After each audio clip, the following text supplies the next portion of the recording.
We're using the word transformation just to put the scope of this work, this objective. What we're going to ask the school board to do in this next school board meeting on the 14th is to call a bond election for the May election date.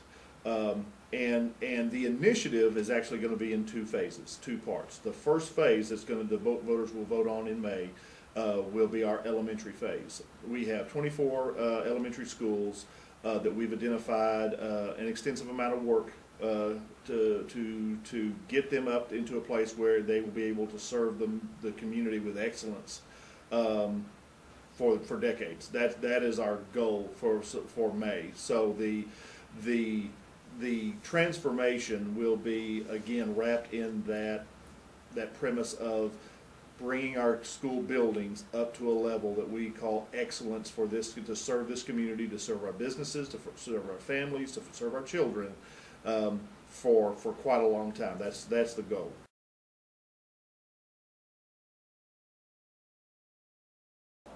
Several different things. You know, everything that we're doing, we're trying to number one, wrap it in academic excellence, that we've got to get better as a school district academically, and identifying those things that we actually need to do to our buildings to be able to achieve that goal.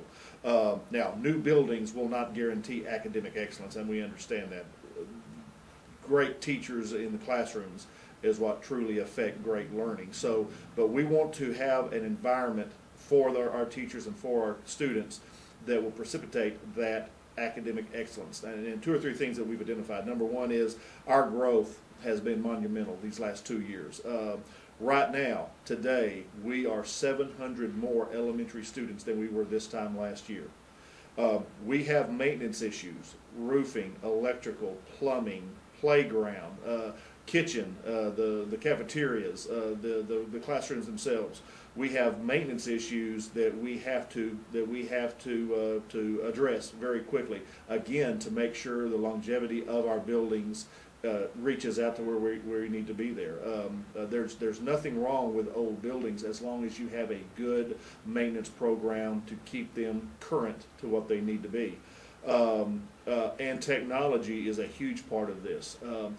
To truly say that we're educating our students right now for the 21st century that they will be competing in and living in is something that we very much need to do. And being able to use the tools of the day, the technological tools of the day, to educate them is one of the things we very much need to do better on in Midland. Right now we're not educating them using those tools just because we don't have them. So putting technology in the hands of our teachers to use and the hands of our children to use to call ourselves a 21st century learning institution is what we're going to ask for this.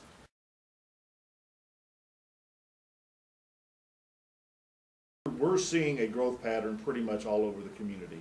Again, we're 700 more kids from this time last year. In the last year and a half, we've grown over 1,200 students K-12. So we're seeing that growth being an issue quite at pretty much every part of our community.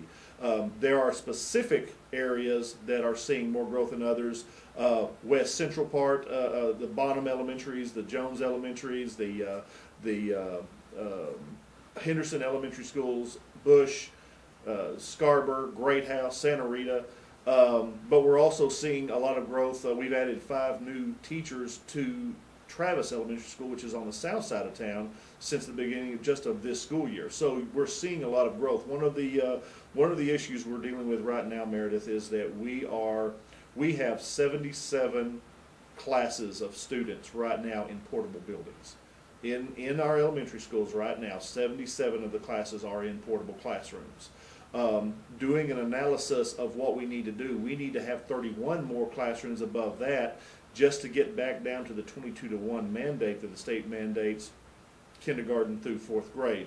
So you're talking over 100 new classrooms needed to get our kids out of the portable classrooms, getting them back into under the one roof of the buildings, and to try to get, and that again to me is the need for to do this for academic excellence. The more we can reduce classroom sizes per class and reduce the number of kids that teachers are actually mandated to reach for that curriculum, that's going to be the better experience in those classrooms. The plan that we have in place puts 174 new classrooms in place across the community in our elementary classrooms. So you have our current facilities that we have now. We're doing those maintenance issues. We're bringing them up technologically.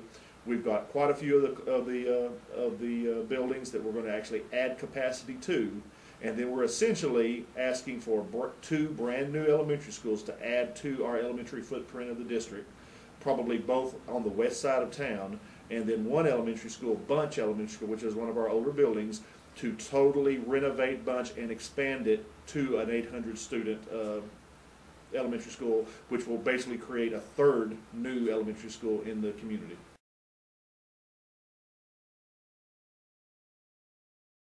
Phase 2, we're not sure right now when Phase 2 will happen. Phase 2, just take elementary school and ratchet it up to the secondary schools. A lot of the same goals that we have for our elementary schools, that's what Phase 2 will look like for our secondary schools. Now, one of the big issues is that we are discussing right now, and this recommendation has come from quite a few groups in the past that have studied what we needed to do, is trying to get ourselves configured in a manner that mirrors the way the state of Texas configures our curriculum. Bringing the 6th graders up and creating true middle school programs rather than just the 7th and 8th grade junior high programs. Doing away with the 9th grade centers and creating true high schools, 9th through 12th grade. Kindergarten through 5th grade is how the state of Texas configures the curriculum for elementary levels. 6th through 8th grade is how the state of Texas configures middle school curriculum, and 9th through 12th grade. So we're all over the place as we have organized ourselves in Midland, and one of the things, the goals of Phase 2 is to look at to see if Midland will support us reorganizing ourselves to actually get our instructional programs in line with what's mandated that we teach the students.